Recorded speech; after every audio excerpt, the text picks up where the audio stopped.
안녕하십니까. 오늘은 아파트보다 연립 다세대 매매가격 지수 상승, 거래량 증가폭 확대라는 제목으로 최근 정부 규제에 따른 아파트 시장의 동향 변화에 대하여 제 생각을 말씀드리겠습니다. 본 내용을 말씀드리기 전에 잠시 공지사항을 말씀드리겠습니다. 본 방송은 제가 20년 넘게 부동산, 경매, 법률 분야에서 현장 실무를 통하여 경험한 바를 바탕으로 법원 실전 경매를 우리들 스스로 혼자서 하실 수 있도록 그 길잡이 역할을 하고 그간의 경험을 정리도 할 겸 그와 관련된 정보를 제공할 목적으로 제작하는 것입니다. 그리고 중간중간에 일기 또는 산문 형식으로 사진과 함께 때론 동영상으로 우리들이 살아가는 얘기, 여행, 산책, 기타 힐링 관련 내용 등 일상생활에서 느낀 바를 나름대로 정리하여 올리겠으니 혹시 견해가 다르더라도 편하게 즐겨주시기 바랍니다. 그럼 이어서 오늘 주제와 관련된 이야기를 해보겠습니다. 오늘 1월 22일 조선비지에 아파트 어려우니 단독 빌라로 쏠리는 눈, 투자 수요의 실수요 가세라는 제목의 기사가 나왔는데 먼저 주요 기사 내용을 요약해 드리겠습니다. 한국감정원에 따르면 지난 12월 조사한 다세대 연립주택 매매 가격 지수는 103.4로 작년 8월 이후 상승 반전하여 그 이후 매달 상승폭을 키워나가고 있으며 서울 부동산 정보 광장에 따르면 서울 다세대 연립주택 거래량도 급등하고 있고 단독 다가구 거래량도 크게 늘었다고 합니다. 이러한 현상은 정부 규제로 서울 아파트를 매수하기 어려워지자 연립주택 등으로 수요자의 관심이 쏠리고 있는 것이며 작년 민간택지 분양가 상한제가 시행된 이후 거래량이 크게 늘고 매매지수도 상승세를 이어가고 있다며 아파트 가격이 크게 오르면서 적은 돈으로도 매입할 수 있는 다세대 연립주택으로 수요가 이동하고 있다는 한 부동산 전문가의 인터뷰 내용을 전하고 있습니다. 이번 기사의 얘기는 주로 서울 지역에 해당되는 기사라고 볼 수 있습니다. 그러나 대전, 세종 등 일부 지방의 경우도 정부의 규제로 인한 풍선 효과 여파로 아파트 가격이 급등한 곳 중에서 실수요자뿐만 아니라 투자자도 아파트에서 빌라나 연립으로 관심을 돌리는 사람이 늘고 있습니다. 새해 들어서도 작년 12.16 부동산 대책 이후 전반적으로 거래량이 줄면서 가격이 하락한 곳도 있는 등 현재는 일단 관망세를 보이고 있지만 설 연휴가 끝나고 시장은 다시 움직일 것이고 그 추이에 따라 정부의 추가 규제가 이어진다면 다세대 연립에 대한 관심은 증가할 수밖에 없습니다. 물론 아파트는 투자자들이 가장 선호하는 종목이고 실수요자들의 꾸준한 관심이 있어 전반적으로 가격 안정성이 있고 환금성이 좋은 반면 지역에 따라 가격 등락폭이 큰 경우가 있어 이리 일비할 수 있는 측면이 있습니다. 때가 잘 맞아 큰 폭으로 오를 수도 있지만 경우에 따라선 가격이 큰 폭으로 떨어질 수도 있다는 얘기지요. 그렇다 보니 부동산 가격 안정을 위해 정부에서 부동산 대책을 발표할 때 아파트를 주로 겨냥하여 정책을 발표하는 경우가 많아 잘못하여 규제의 영향을 받으면 때로는 제때 팔지를 못하거나 그동안의 수익이 남았어도 세금 규제로 인하여 수익이 줄어드는 경우도 있습니다.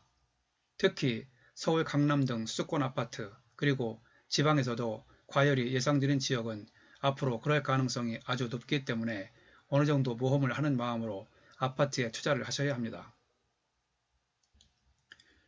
그러므로 어느 정도 자금력이 있고 정부의 규제를 버틸 수 있는 여력이 있는 투자자 그리고 실수요자는 그래도 계속 아파트에 관심을 가질 수 있겠지만 자금력이 부족하거나 자금력이 있더라도 대출이나 세금 등에서 규제를 덜 받고 그나마 신경을 조금 덜 쓰고 싶은 사람은 아파트 투자는 조심스럽게 접근해야 할 것이며 상대적으로 여러 가지 측면에서 아파트보다 부담이 적은 빌라나 연립으로 자연스럽게 관심이 늘어나게 될 것입니다. 이번 문재인 정부에서는 신년 기자회견에서 다시 한번 밝힌 바와 같이 부동산 가격 안정에 최대한 역점을 두겠다고 한 말도 염두에 둘 사항입니다. 투자를 하면서 정부의 정책에 맞설 수는 없습니다.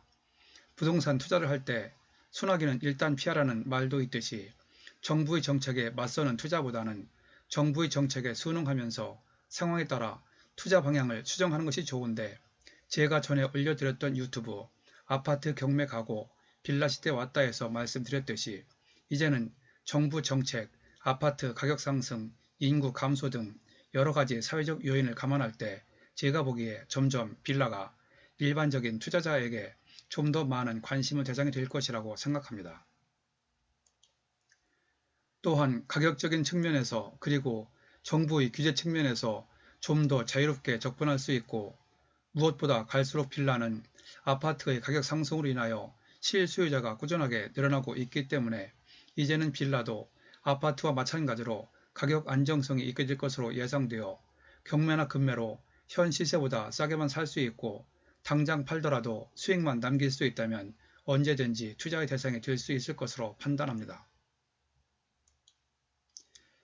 이번 정부에서도 갈수록 부동산 규제가 심하면 심해졌지 완화될 가능성은 거의 없다고 생각합니다. 투자를 하고도 수시로 발표되는 규제로 인하여 투자금 회수에 제한이 되거나 수익이 줄어든다면 투자 효과는 반감될 것이고, 그에 따른 스트레스 또한 상당할 것입니다. 늘 말씀드리지만 투자의 본질은 수익이고, 수익은 팔려야 발생하고, 이때 팔리는 과정까지 즐거워야 진정한 투자라고 저는 생각합니다. 2020년 새해, 이제 곧 설 명절입니다. 설 명절이 지나고 나면 이제 관망세에서 어느 정도 벗어나 서서히 부동산 시장의 방향이 잡힐 것입니다. 이번 기사를 통하여 다시 한번 투자 방향을 정리하는 데 조금이나마 도움이 되길 바랍니다. 오늘은 아파트보다 연립 다세대, 매매 가격 지수 상승, 거래량 증가폭 확대라는 제목으로 최근 정부 규제에 따른 아파트 시장의 동향 변화에 대하여 제 생각을 말씀드렸습니다. 참고로 이번 회차 관련 유튜브를 안내해 드리니 시간 날 때 들어보시기 바랍니다. 제가 올렸던 83회차 유튜브 아파트 경매 가고 빌라 시대 왔다. 최근 경매 시장 동향 관련 97회 2020년 이후 부동산 경매 투자 방향 핵심 재정리 설문조사로 보는 투자 선호도 분석에서 최근 부동산 시장 동향에 따른 제 나름대로의 향후 부동산 투자에 관한 생각을 정리해 드렸습니다. 그리고 제가 만든 유튜브는 1회부터 40회차까지만 듣고도 혼자서 웬만한 경매는 실전으로 지금 즉시 하실 수 있도록 핵심 요령 위주로 설명되어 있으니 참고하시기 바랍니다. 상세한 내용은 이번 유튜브 아래에 링크로 연결해 두었으니 클릭하시면 바로 보실 수 있습니다. 본 내용이 여러분에게 도움되었다고 생각되시면 아래에 있는 좋아요와 구독 버튼을 눌러주세요. 좀 더 알찬 내용을 만드는데 큰 힘이 됩니다. 참고로 구독은 무료입니다. 감사합니다. 그럼 다음에 또 뵙죠.